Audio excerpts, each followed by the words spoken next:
Selamat datang di channel Pemuja Malam. Jangan lupa like, share, and subscribe ya. Terima kasih. Chapter 4. Pernikahan Rahasia Suamiku. Hati wanita mana yang tak perih? Hati siapa yang tak terluka bila kekasih hati yang berstatus sebagai seorang suami justru mengkhianatinya, menduakan cintanya, dan menusuknya dari belakang. Hati Mentari sakit, hancur, luluh lantak hingga tak berbentuk lagi. Rasa cinta yang sekian lamanya terbina, perlahan tergerus menjadi serpihan kecil, kemudian beterbangan tersapu angin. Yang tersisa kini hanyalah luka, kecewa, dan kebencian. Kesabaran yang ia pupuk ternyata dibalas dengan kecurangan. Kesetiaan yang ia jaga ternyata dibalas dengan pengkhianatan. Mungkin inilah akhir kisah cintaku denganmu, Mas. Rasa sakit dan kecewa yang kau beri selamanya takkan terobati. Kau telah mengkhianatiku, Mas. Kau telah mengingkari janjimu. Untuk menjadikanku satu-satunya dalam hidupmu, pendampingmu, menua bersama hingga maut memisahkan. Semua ternyata hanya wacana. Semudah itu kau mengingkari segalanya. Maaf Mas, aku menyerah.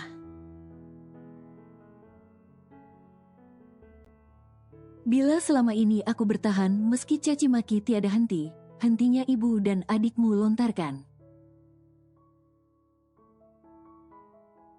Tapi tidak kali ini, aku tidaklah bodoh harus terus bertahan di saat kau duakan. Sudah cukup aku bertahan dan berjuang.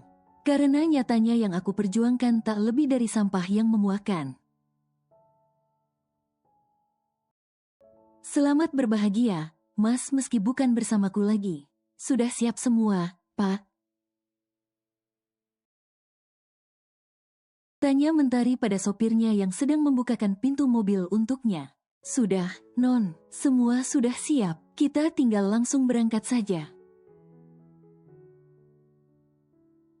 Tukas Pak Rudi, kemarin sepulang dari kediaman calon istri muda suaminya. Mentari memang memberikan sedikit tugas pada Pak Rudi. Tentu saja tugas ini akan menjadi salah satu kejutan di hari bahagia suaminya hari ini. Entah bagaimana reaksi mereka nanti, Mentari tak peduli. Ia hanya ingin sedikit senang, walaupun tak sepenuhnya memberikan kesenangan untuknya. Setidaknya, rencananya, ia akan berbagi kebahagiaan kepada semua orang. Dalam hitungan menit, mobil pun mulai melaju membelah jalanan ibu kota. Komplek perumahan Bumi Asih merupakan komplek perumahan kelas menengah. Artinya sudah bisa ditebak bukan?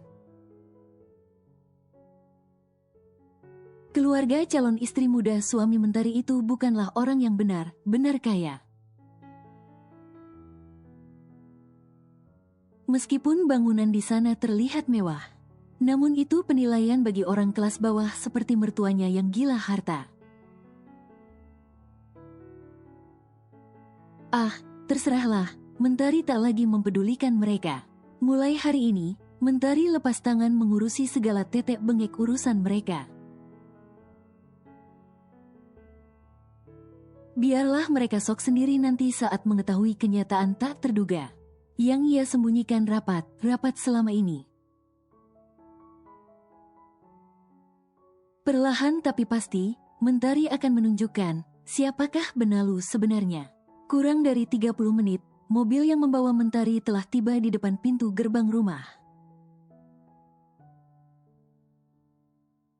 Di mana proses akad nikah Sandi dengan istri mudanya akan berlangsung. Mentari memang belum mengetahui pasti dengan siapa suaminya itu menikah lagi. dengan Erna atau ada perempuan lain lagi yang dijodohkan kepadanya. Sekali lagi, Mentari tak peduli. Silahkan dia mau menikah dengan siapa saja, ia tak peduli. Yang pasti, ia hanya ingin bersenang, senang hari ini. Mentari turun dari dalam mobil dengan anggun.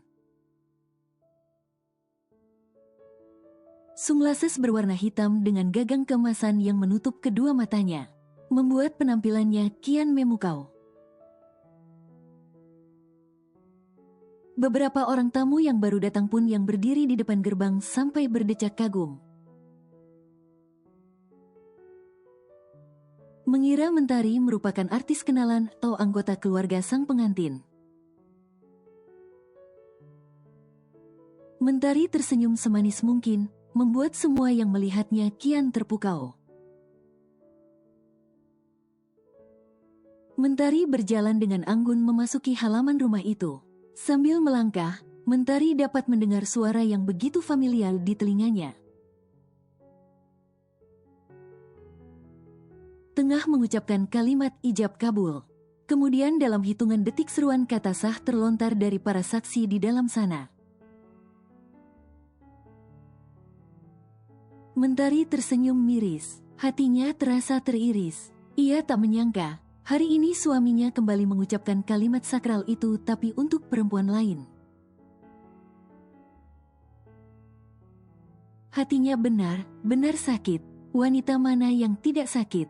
Setelah dikhianati oleh laki yang telah membersamainya sekian tahun lamanya.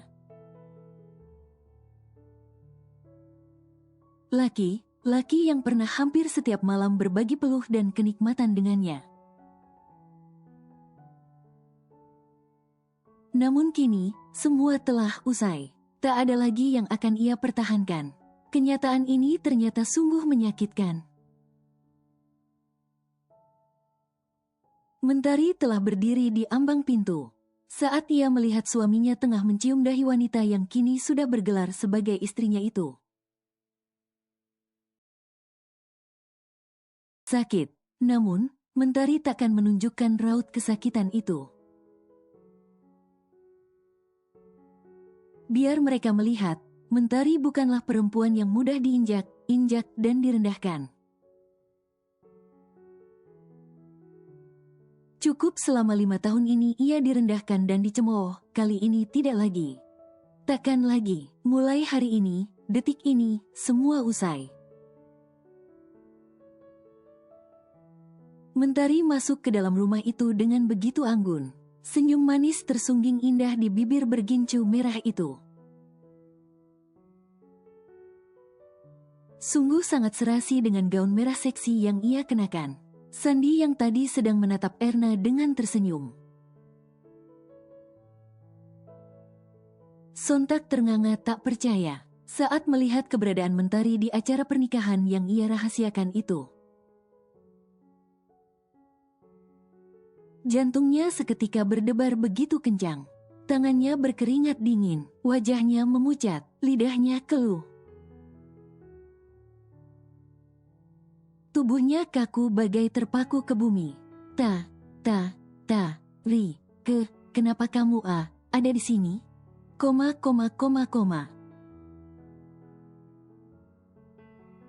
Cetusnya dengan bibir bergetar karena gugup. Aku hanya ingin melihat pernikahan rahasia suamiku saja. Apa salah? Cetus Mentari tanpa rasa bersalah. Sontak saja kalimat yang baru saja dilontarkan Mentari membuat keriuhan baik di dalam maupun di luar rumah itu. Para tamu sibuk bergunjing. Mereka baru tahu, ternyata suami Erna telah memiliki seorang istri sebelumnya. Bahkan mereka menikah tanpa sepengetahuan istri pertama. Mereka menikah secara diam dan rahasia. Kau, apaan kau datang kemari? Kau mau mengacaukan pernikahan anakku?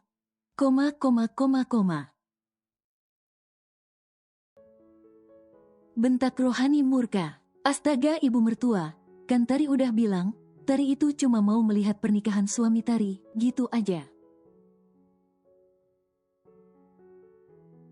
Sekalian Tari juga mengundang beberapa tetangga kita, biar mereka ikut merasakan kebahagiaan pernikahan kedua Mas Sandi.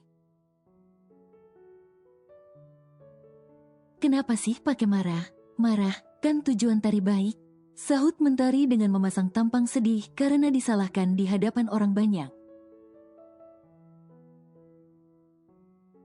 Ih, punya ibu mertua kok jahat banget. Sama menantu sendiri juga. Celetuk salah seorang tamu membuat Rohani menggeram marah. Wah, sepertinya jamuannya cukup mewah. Kalian pasti akan kesulitan menghabiskannya, bukan? Baiklah, karena Tari menantu yang baik, seperti kata Tari tadi, Tari udah undang tetangga kita. Berbagi kebahagiaan itu bagus loh ibu mertua. Iya kan Mas Sandi, ujar Mentari sambil mengerlingkan sebelah matanya. Membuat Sandi sontak mengangguk seperti robot. Rohani menggeram dengan mata melotot, sedangkan Mentari tersenyum lebar. Kemudian dari arah luar terdengar suara begitu ramai, beberapa bis kota berhenti tepat di pinggir jalan. Dari dalam sana, keluar banyak orang yang ternyata merupakan tetangga Mentari dan Rohani. Lalu mereka masuk secara beramai, ramai membuat mata Rohani dan yang lainnya membulat sempurna. Ibu, bapak, kakak, adik, om dan tante, silahkan dicicipi hidangannya. Semoga suka ya, seru Mentari sambil mengulum senyum. Mentari, teriak Rohani yang seketika amarahnya meledak. Ma, udah mau, udah, biarin aja. Kan bagus, artinya Tari mendukung pernikahanku, iya kan, sayang? Sandi segera mengalihkan pandangannya pada Mentari, yang tampak sedang menyambut para tamu seolah dirinya lah yang mengadakan acara pernikahan itu. Apa mas? Maaf, mas, aku nggak dengar. Iya, bu, silahkan dicicipi hidangannya. Wah, kayaknya kue ini enak nih, cicip ah. Seluruhnya sambil mengambil sebuah pie dengan topping buah anggur, jeruk, dan buah kiwi di atasnya. Lumayan. Dasar orang kampung. Gini nih kalau orang kampung baru nemu makanan enak. Cibir Rohani tapi Mentari tampak acuh tak acuh saja. Ia justru sibuk berkeliling mempersilahkan orang yang diajaknya untuk menyantap semua makanan itu. Tanpa Rohani sadari, yang Mentari ajak bukan hanya pasukan tetangga mereka saja, tapi orang jalanan yang ditemuinya dengan dalih ajakan makan gratis. Sontak saja mereka yang untuk makan 2 kali sehari saja mikir. Ketika ditawari makan gratis, siapapun pasti mau. Bahkan lebih hebat lagi, mereka akan diberikan uang jajan sepulangnya dari acara makan tersebut. Karena itu, yang ikut datang ke acara pernikahan Sandi dan Erna pun membeludak.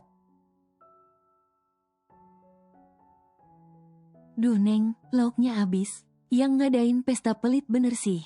Masa, makanannya dikit banget, kan gak cukup buat kita, iya kan? Iya, padahal aku baru ambilin makanan buat anakku aja. Pas mau ambil lagi udah habis. Timpal yang lainnya sambil mendumel. Jeng Ani, gimana ini? Padahal tamu saya belum datang semuanya loh. Tapi konsumsi udah habis. Pokoknya saya mau Jeng Ani segera pesan. Pesannya harus dari restoran goyang lidah. Aku nggak mau tahu menahu, cepat pesan sekarang.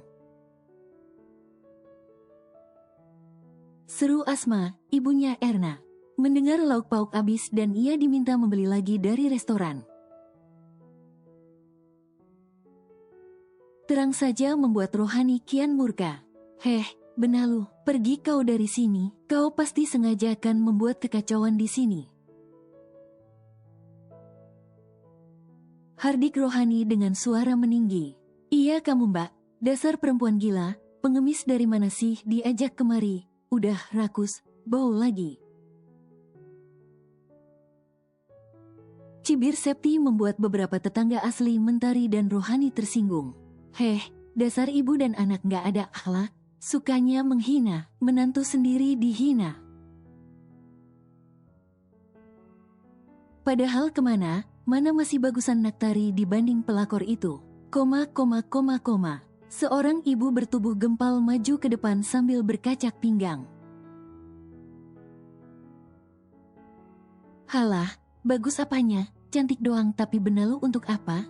Udah miskin, yatim piatu, nggak berpendidikan, mandul lagi, bagus apanya dibandingkan menantu baruku? Lihat menantu baruku, dia kaya, orang tuanya masih ada, berpendidikan. Kerjaannya bagus, seorang manajer di showroom mobil. Dan yang pasti dia nggak mandul, nggak kayak perempuan yang kalian bela itu. Ma. Sergah Sandi, ia ingin maju melerai pertengkaran itu, tapi Erna justru menahan tangannya. Sudah Sandi, biar mereka semua tahu bahwa nggak ada yang istimewa dari perempuan Benalu ini. Cuma bisa jadi Benalu aja belagu, pakai baju bagus, cih, bisanya ngabisin duit kamu aja. Cerca Rohani kejam dan tajam. Tak peduli kata itu akan melukai Mentari atau tidak. Ma, bukankah aku sudah menunjukkan surat periksa dari dokter kalau rahimku sehat? Mama nggak bisa menuduhku mandul tanpa bukti. Akhirnya Mentari kembali mengeluarkan suaranya dengan wajah datar. Ia paling benci ketika disebut mandul oleh ibu mertuanya itu. Kata siapa nggak ada bukti, ada kok. Ujar Rohani sambil menyeringai sinis. Apa itu? Tantang Mentari. Rohani menyeringai sinis. Buktinya ada di sini. Rohani lantas mengusap perut Erna membuat Mentari mengerutkan keningnya. Sedangkan Sandi sudah nampak panik. Ma, udah, nggak usah buat keributan lagi. Sergah Sandi gelagapan, takut ibunya membongkar rahasianya. Kenapa San, nggak perlu takut, biar dia tahu dan sadar diri kalau dia nggak bisa bohongi kita. Lalu Rohani kembali mengalihkan pandangannya pada Mentari. Kau tahu, menantu baruku sudah hamil padahal mereka berhubungan belum ada 3 bulan. Terbukti bukan, kaulah yang mandul padahal sudah menikah selama 5 tahun, tapi tak kunjung hamil juga. Sedangkan dengan Erna, belum 3 bulan berhubungan, tapi sudah hamil. Mau bukti apalagi kalau kau mandul, pasti surat hasil pemeriksaan itu palsu. Kau tak bisa berbohong lagi, Tari. Ejek Rohani sambil menyeringai. Awalnya Mentari membulatkan matanya, tapi dalam hitungan detik Mentari berhasil menetralkan lagi ekspresinya. Mentari terkekeh geli. Wah, ternyata ibu mertuaku mendukung suamiku menanam saham duluan toh. Wow, amazing. Seloroh Mentari. Cih, mertua menjijikkan, justru mendukung anaknya berselingkuh dan berzina. Benar, benar menjijikkan. Astaga, baru kali ini aku mendengar ada mertua yang jahat banget. Sampai mendukung anaknya berselingkuh. Jangan sampai deh besanan sama orang kayak dia. Bisa anak kita mati berdiri. Iya ya, aku salut sama Naktari, masih bisa kuat dan tegar menghadapi mertua seperti itu. Tari, aku, Mas. Aduh, perutku kram, Mas. Erna meringis sambil memegang perut. Tolong antar aku ke kamar. Cicit Erna, sebenarnya ia merasa malu sekali dicibir seperti itu. Tapi bukankah yang seharusnya lebih merasa malu lagi itu Mentari, pikirnya. Mas, seru Mentari membuat Sandi menoleh sehingga netranya bersirobok dengan netra Mentari. Selamat atas pernikahan keduamu dan selamat atas kehamilan istri keduamu. Mendadak jantung Sandi berdebar sangat kencang.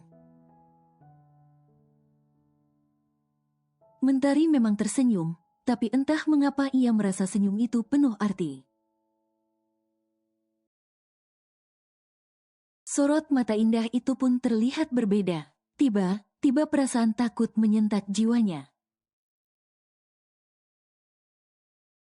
Apalagi saat Mentari dengan anggun membalikkan badannya menjauh dari kerumunan itu. Sandi hendak mengejar Mentari, tapi Erna menahan tangannya. Sandi hanya bisa menghela nafas. Semoga Mentari tidak tiba meminta berpisah dengannya. Nggak mungkin kan Tari tiba minta cerai. Emang dia bisa apa tanpa diriku? Keluarga nggak punya, kerjaan juga nggak punya, nggak mungkin kan dia mau balik jadi TKW lagi? Iya, itu nggak mungkin. Apalagi Tari itu terlalu mencintaiku. Buktinya dia mengucapkan selamat. Seharusnya sejak awal aku beritahu dia. Pasti dia senang bisa memiliki seorang anak. Bukankah anakku, anaknya juga? Pasti Erna tidak masalah kalau Tari jadi ibunya juga. Kalau aku dan Erna bekerjakan, dia bisa membantu mengasuh anak kami. Dia nggak bisa hamil, anak kami bisa ia anggap anaknya sendiri dong. Ya, nanti aku akan bicara dengannya seperti itu. Monolog Sandi dalam hati. Pak Rudi, kemarikan kunci mobilnya, ujar Mentari sambil mengulurkan tangannya. Non mau nyetir sendiri? Tanya Pak Rudi. Pak Rudi di sini aja, tunggu catering pesanan kita. Banyak yang gak kebagian makan, kasihan. Oh ya, uang yang untuk diamplopin ke mereka udah siap semua kan? Udah siap semua, Non. Sebentar, saya ambil tasnya dulu.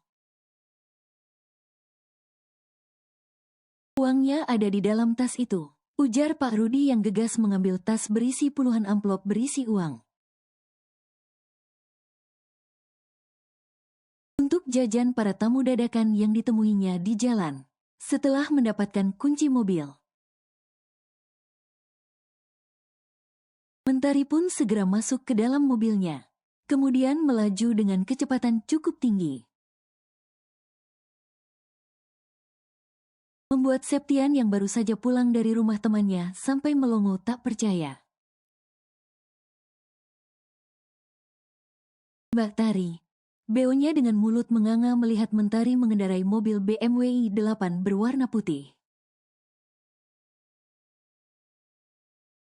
"Jeng, kok di luar masih heboh ya?" tanya Rohani pada Asma. Ia pikir setelah Mentari pergi, keadaan bisa kembali tenang. Namun kini Rohani, Erna, Septi, Asma, dan yang lainnya tercengang dengan mata membulat sempurna. Bagaimana mereka tak tercengang sebab mereka melihat para tamu undangan Mentari tadi sedang berbagi bingkisan makanan yang terlihat mewah beserta amplop putih yang kemungkinan itu uang. Lauk pauk itu untuk tamu kami. Kenapa kalian jarah lagi? Hah? Bentak Asma yang mengira itu menu makanan pesanan Rohani. "Maaf Bu, makanan ini merupakan pesanan Nontari untuk para tamu yang tidak kebagian makanan,"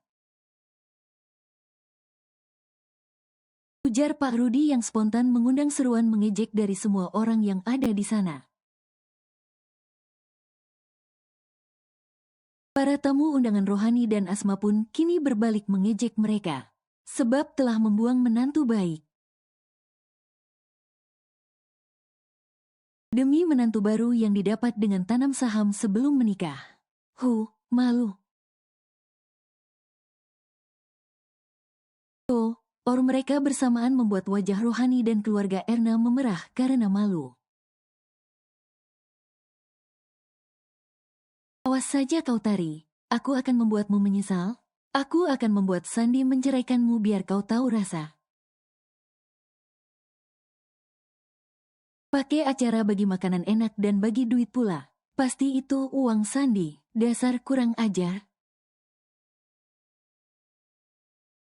Menolong Rohani dengan rahang mengeras karena emosi.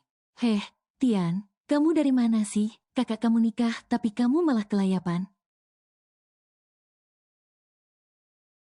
Bentak Rohani saat Septian baru kembali setelah pergi sejak kemarin. Septian menatap datar sang ibu. Ia sebenarnya tidak setuju kakaknya menikah lagi. Tapi mau bagaimana lagi, perempuan itu telah hamil. Tak mungkin kakaknya tidak mempertanggungjawabkan perbuatannya. Antara marah, kecewa, dan benci. Mengapa kakaknya tega mengkhianati istrinya yang telah begitu baik pada mereka? Hanya karena Mentari belum hamil, lantas mereka tega menikahkan kakaknya dengan perempuan lain. Entah mengapa, Septian yakin, baik kakak maupun ibunya kelak akan menyesali perbuatan mereka. "Sampai kapanpun aku nggak mau ngakuin dia sebagai kakak iparku. Kakak iparku selamanya hanya Mbak Tari, bukan perempuan murahan ini," desis Septian sambil menunjuk ke depan muka Erna membuat wajah Erna dan orang tuanya merah padam. "Tian, tutup mulutmu, apa yang perempuan gak guna itu kasih ke kamu sampai kamu kayak tunduk banget sama dia?" Tukas Rohani dengan mata melotot tajam. Septian justru tersenyum remeh. "Banyak, Tian yakin, suatu hari Mama, Kak Sandi, dan Mbak Septi akan menyesali perbuatan kalian." Setelah mengucapkan itu, Septian segera kembali naik ke atas motornya. Kemudian melajukannya dengan kecepatan tinggi membelah jalanan. Ia benar muak dengan keluarganya sendiri. Lebih baik ia kumpul dengan temannya lagi, pikirnya. Sementara itu, Mentari yang hatinya sedang tidak baik saja lantas mengarahkan mobilnya ke sebuah jembatan. Ia pun memarkir mobilnya asal kemudian turun dan berdiri di tepi jembatan. Matanya memandang lurus ke depan.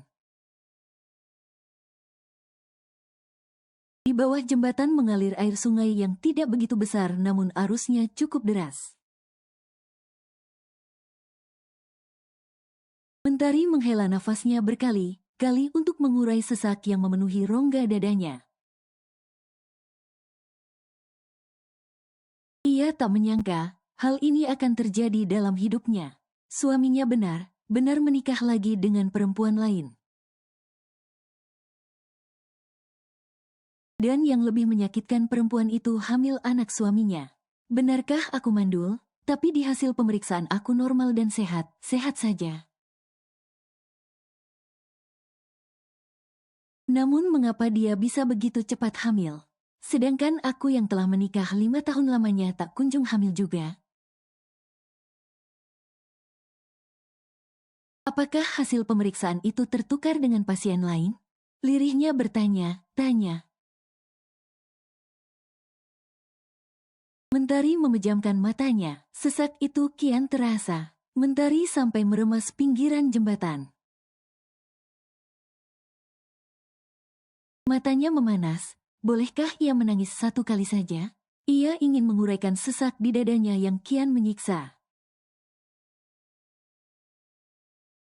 Ia wanita yang kuat dan tegar. Tak sepantasnya ia menangisi laki yang tak berguna itu, bukan? Tapi kenapa rasanya sangat tidak nyaman? Semakin ditahan, semakin menyakitkan. Mentari, teriak seseorang menyentak lamunan Mentari. Ia pun lantas menoleh ke asal suara. Seorang laki yang baru turun dari mobilnya tampak berlari secepat mungkin mendekati Mentari. Mentari sampai mengerutkan keningnya melihat keberadaan laki tampan dan gagah di hadapannya itu. Mentari, kamu gila? Hah, bisanya kamu mau bunuh diri di sini? Desis laki itu membuat Mentari melongo. Bunuh diri. Beo Mentari dengan mata yang masih memerah dan tampak berkaca-kaca. Iya, kamu mau bunuh diri, hah? Apa permasalahanmu tidak bisa diselesaikan dengan cara baik-baik? Sampai kamu berpikir ingin mengakhiri hidup, jawab, bentak laki itu sampai Mentari menjengit kaget dan refleks mundur ke belakang. Punggungnya bahkan sampai membentur pagar pembatas jembatan. Dan hampir kehilangan keseimbangan kalau saja laki tersebut tidak segera menahan pinggangnya. Pekiknya saat punggungnya membentur pagar pembatas jembatan. Kau tidak apa, tanya laki itu panik. Oh, iya, aku tidak apa, jawab Mentari terbata membuat laki itu menghela nafas lega. Kamu memangnya ada masalah apa sampai mau bunuh diri? Kamu kan bisa cerita ke Jea kalau ada masalah. Kamu pikir dengan bunuh diri, masalahmu akan selesai, Tukas laki itu lagi membuat Mentari melongo. Siapa yang mau bunuh diri sih? Kurang kerjaan banget.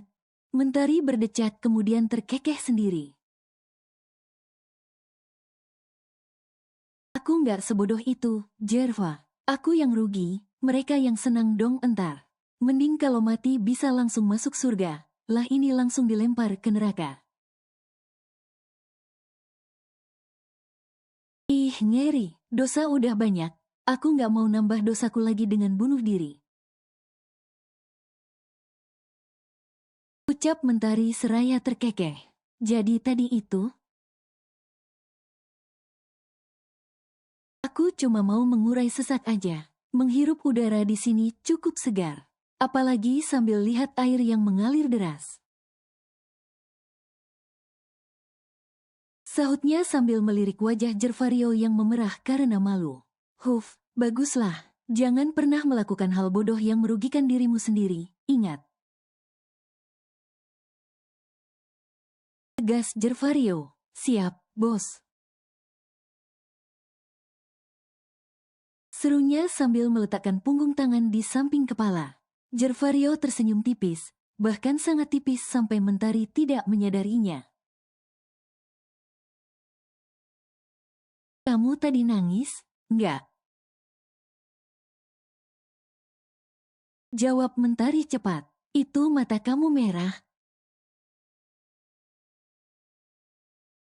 Tunjuk Jervario pada mata Mentari. Baru mau, belum benar nangis.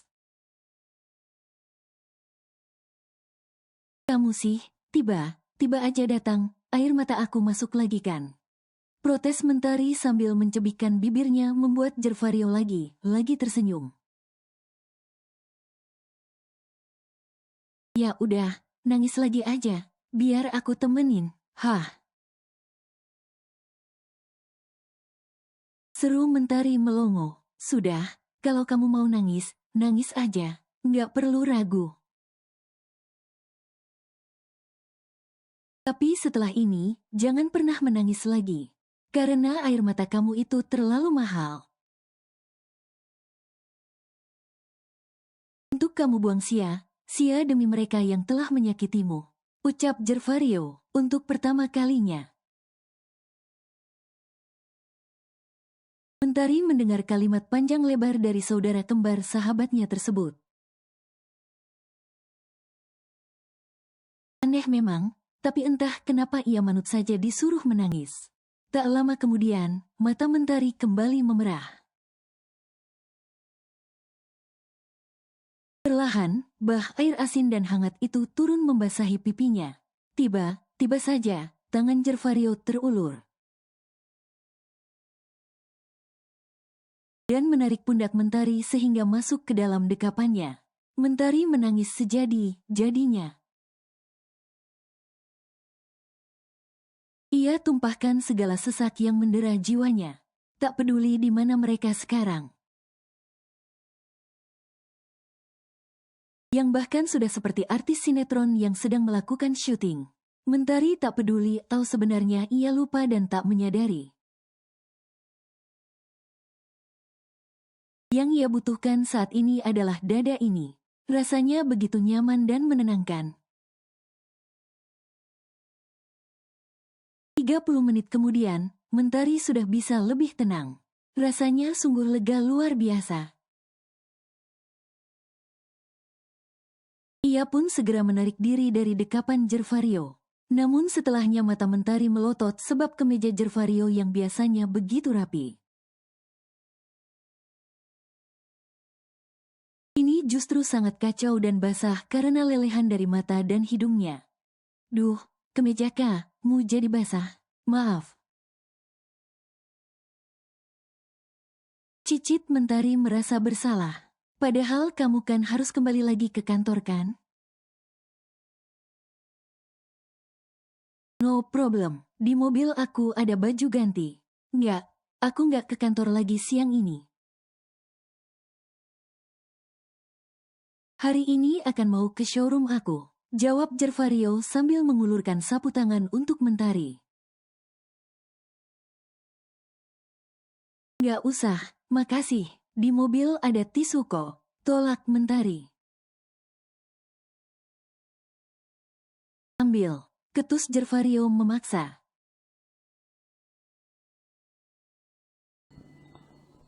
Bersambung.